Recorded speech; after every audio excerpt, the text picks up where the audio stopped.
Hello tout le monde, aujourd'hui je pour une nouvelle vidéo.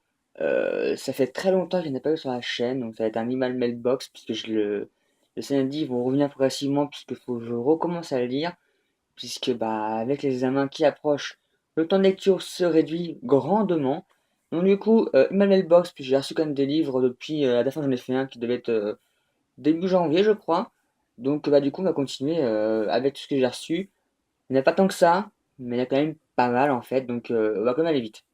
Donc, premier haut de la pile, il s'agit d'un manga, il s'agit du tome 4, donc une suite de Axel Ward, donc de toujours de Riki Karawa, édité chez Ototo, donc c'est la suite, et c'est le dernier tome, enfin pour l'instant, qui nous raconte l'animé, c'est-à-dire que la première partie de la saison 1 s'arrête à niveau de ce tome-là, et après, en tout cas pour le tome 5, c'est totalement l'inédit, donc c'est cool, on va pouvoir enfin savoir la suite de Axel Ward, puisque le light novel n'existe pas encore en France, euh, et même pas encore prévu pour l'instant en fait.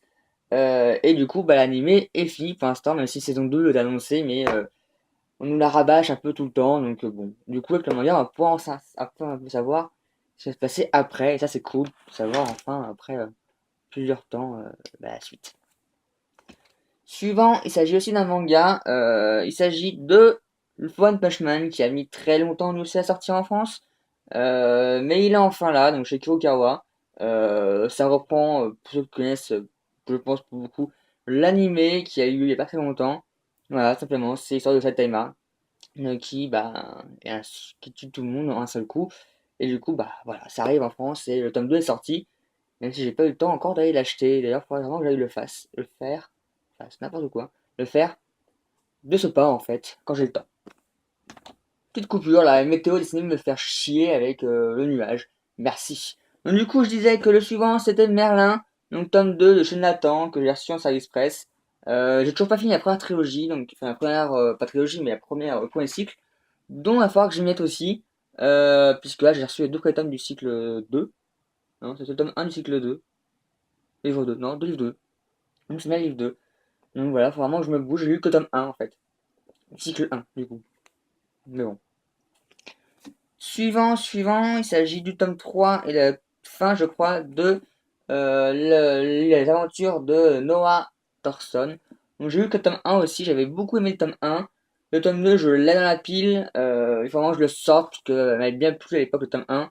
Malheureusement, j'ai pas trop le temps, mais du coup, cette période, quand j'ai reçu le tome 2, j'avais pas masse temps, et du coup, bah, il est passé un peu à la trappe. Puis de mois en mois, bah, de fil en aiguille, bah, il y est resté en fait. Du coup, j'ai le tome 3 qui est là, qui me fait bien envie, mais j'ai pas eu le tome 2, donc du coup, il faut vraiment aussi que je me bouge pour et ben, le finir, enfin, au moins il y a le tome 2, du coup. Et avancer. Le suivant, c'est une lecture qui va prendre beaucoup de temps, que je me suis dit qu'il faut vraiment que je me fasse un jour. Il s'agit d'une lecture anglaise, donc j'ai pris le tome 1 de SAO Progressive, qui n'est pas sorti en France, parce que c'est un reboot de SAO, enfin de l'Uncrad. Donc ça n'a rien à voir avec l'Uncrad qui est sorti chez l'édition Felb. C'est vraiment un reboot qui est plus proche du manga progressif. D'ailleurs, même que le manga progressif est dérivé de la novel en fait, pour être précis. Donc du coup, je me suis mis dans l'idée de lire le tome 1 en anglais. Mais pareil, la faute de temps, bah, j'en suis à la page 20. Donc c'est bien. Ça a masse avancé en 3 mois. C'est pas bien. Mais bon. Suivant que lui j'ai lu et que j'ai reçu grâce à Babelio, il s'agit de St19, donc de Stéphane Michaka, donc chez Pocket Jeunesse. Donc j'avais pu voir l'auteur à une rencontre au son du livre avec Marie Pamenko. Il était présent, mais j'avais pas le livre à ce moment-là, et puis l'éditeur n'était pas présent au Montreuil. Donc c'était magnifique pour prendre son livre en plus. Le tome 2 est sorti depuis, que je n'ai pas encore acheté. En tout cas, j'ai bien aimé le tome 1. Enfin, la première partie était très laborieuse. Je me suis même fait chier pour tout dire. J'étais à deux doigts d'abandonner le livre. Mais j'ai continué, si j'aime pas donner un livre. Et la seconde partie est bien mieux. Apporte beaucoup plus de mystère que la partie 1.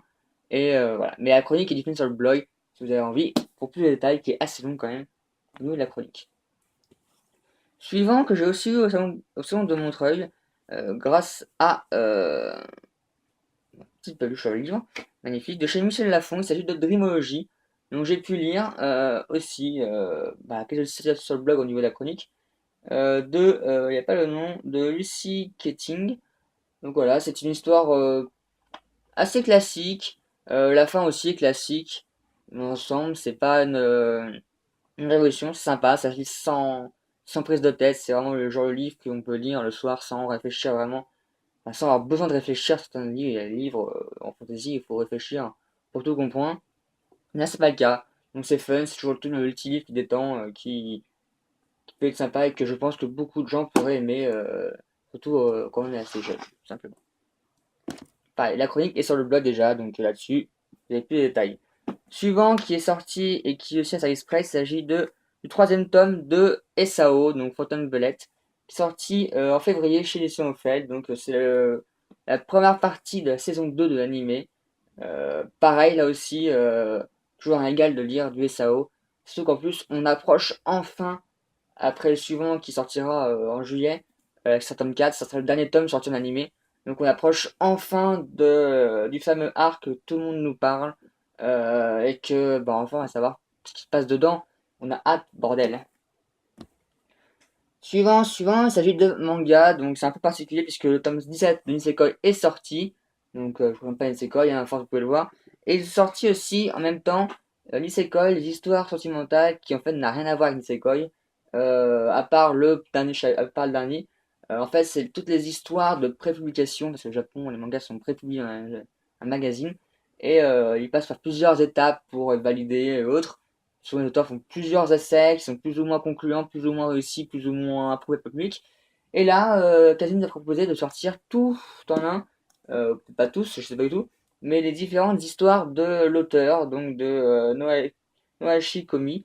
Donc c'est sympa, hein, ça change et en plus on peut voir le one shot, donc ce que l'auteur a créé pour donner envie aux gens de lire Nisekoi, pour comme lui, dedans, qui totalement ressemble à Nisekoi, mais c'est quand même assez différent sur certains points.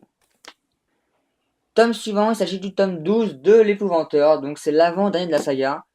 Enfin, on arrive à la fin, enfin et malheureusement, dans le cas, puisque, bah, malheureusement, puisque c'est une saga que je devrais quitter avec grand regret, mais enfin, puisque un tome par an depuis 10 ans, ça devient relou quand même, faut un peu se bouger le cul, Bayard, ça serait bien, puisqu'on va savoir la fin au bout de 12 ans, quand même, ok, on a grandi avec Tom, mais bon, c'est un peu long quand même. Donc bougez-vous un peu les fesses, s'il vous plaît. Et sinon, ça reste toujours de l'épouvanteur, donc ça reste toujours un très bon livre qu'on dévore en une journée. Suivant, il s'agit du tome 4 de Sword Progressive, donc vous avez vu Light Novel. C'est facile, le manga, donc c'est la nouveauté de dernier tome de sortie chez l'édition Toto. Simplement, donc voilà, c'est la suite d'aventure de nos personnages qu'ils avons lus dans les différents paliers de cette Encrade revisité. Et le suivant aussi sorti en même temps, qu'on a pu voir un peu sur l'image de Progressive.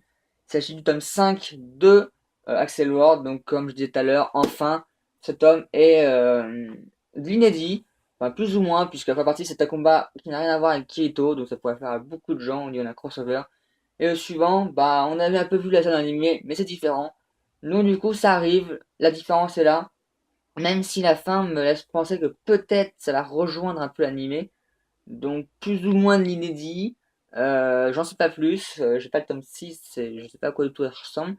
Donc du coup, bah on va voir ce tome 6 nous réserve en espérant avoir de l'inédit un peu.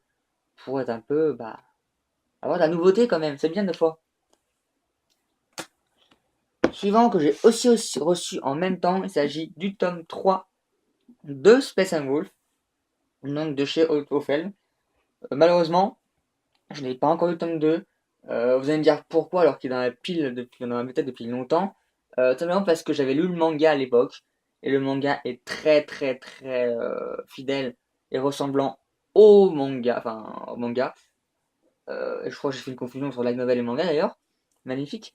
Mais du coup, bah, j'avais toute l'histoire en tête. Parce que le deuxième tome, ça va être au tome 12, je crois, si j'ai pas de bêtises, du manga. Et j'avais toute l'histoire en tête.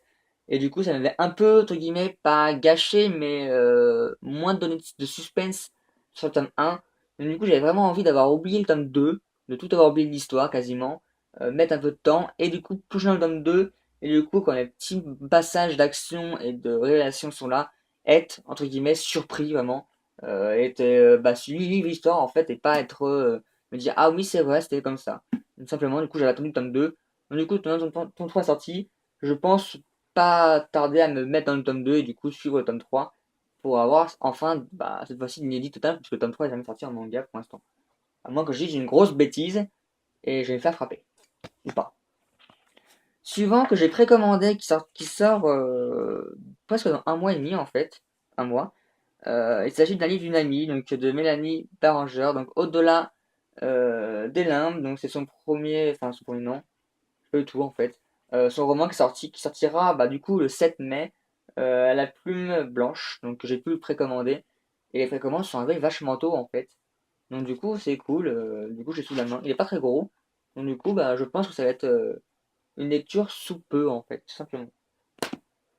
Et en même temps, elle a fait un autre concours pour sortir de son livre, justement, qui est là, pour gagner son autre livre, enfin, qui est un recueil de plusieurs auteurs, en fait. Donc, du coup, j'ai eu de la chance, je l'ai gagné au concours qu'elle a fait. Donc, du coup, j'ai reçu ces deux livres en 2 jours d'intervalle. Donc, c'est Chronos, un recueil inédit, apparemment, sur le voyage du temps, la paix des sentiments, la mythologie. Donc, du coup, j'ai hâte de voir ça, ça parle de Dieu, donc Dieu égyptien. Donc, ça a l'air bien sympa. Surtout que Chronos, ça évoque le titan, simplement. Et aussi le temps, donc à voir. Lui aussi, je pense qu'il a pas tardé d'être lu, en fait, donc simplement. En plus, c'est pas très gros. Donc, c'est cool. Du coup, j'ai ces deux livres à lire. Nickel. Et du coup, on va passer à celui que j'ai reçu en dernier, mais qui est aussi celui que je lis actuellement. Il s'agit la prochaine sortie de chez Lumen. Il s'agit de King's Game Spiral. Donc la suite de Nobuaki, enfin l'aventure de notre King's Game, une suite pas vraiment, puisque en fait il s'agit réellement du tome 3 chronologiquement, puisque nous avons Origin qui se passe bien avant, et celui-là se passe entre le King's Game classique et le King's Game extrême. Donc c'est l'aventure de notre méchante et pas très adorée notre Suako, qui se passe, qui est présente dans le King's Game extrême en fait. Et donc là, on suit son premier jeu du roi, tout simplement. Je peux pas vraiment, puisqu'il suffit d'avoir lu la couverture du extrême pour le savoir, en fait. Donc voilà, c'est toujours aussi accrocheur, en une journée, en fait. Voilà ce que j'en ai lu. Il sort le 7 avril. Donc simplement, pour l'instant, j'accroche toujours autant et je suis toujours à fond dedans. Et j'ai juste hâte de finir la vidéo pour pouvoir aller finir les 80 pages qui me manquent. Et du coup, sortir la chronique, je pense, avant jeudi. Je sortira jeudi, tout simplement. Voilà. Oula. Donc du coup, c'est la fin de cette semaine Mailbox. Finalement, j'ai rien oublié au niveau de livre. J'ai enfin rattrapé tout mon retard sur les Mailbox. Tout est sorti. Faut vraiment que je reprenne un rythme régulier sur les vidéos. Faut vraiment que je me bouge les fesses pour ça, même sur le blog. Même si le mois de avril va être plus léger. Mais le mois de mai, ça arrive souvent à être examen, donc écrit oraux. Donc c'est fun et magnifique. Mais bon, et tout ça, normalement, tout se passe bien, les dossiers sont quasiment remplis. Ça arrive à sa fin. Donc, normalement, les chroniques vont reprendre. Les lectures ont déjà repris, en fait. Les chroniques aussi vont arriver. Et les vidéos aussi. Du moins je l'espère, vraiment, cette fois. Et du coup, je vous dis à bientôt pour d'autres vidéos. Tchuss.